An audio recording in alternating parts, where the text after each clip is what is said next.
Isikhungo esiphehla ugesi kulelizwe iEskom simemezele ukuthi kulempelasonto kuzosetshenziswa isigaba sesithathu nesesine sohlelo lokucisha konga ugesi. Lesi sikhungo sithi iziphehli zayo okuyiGrill kanye nethuthuka zisayolungiswa kanti kubambezelekile ukubuya kweziphehli zayo ezinye okuyiCandle kanye nelithabo.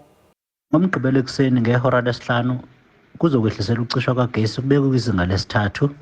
Kuyoqhuba lokhu kuze kube yisonto ngehora lesihlanu ekuseni futhi. Ngemuva kwaloko kuzokubekelwa kwizinga lesibili kuyoze kushaye ihora lesine entambama ngesonto.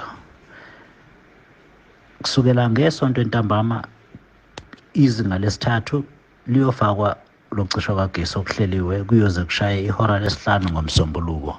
Uma ngase kube khona olunye ushintsho iEskom izonazisa.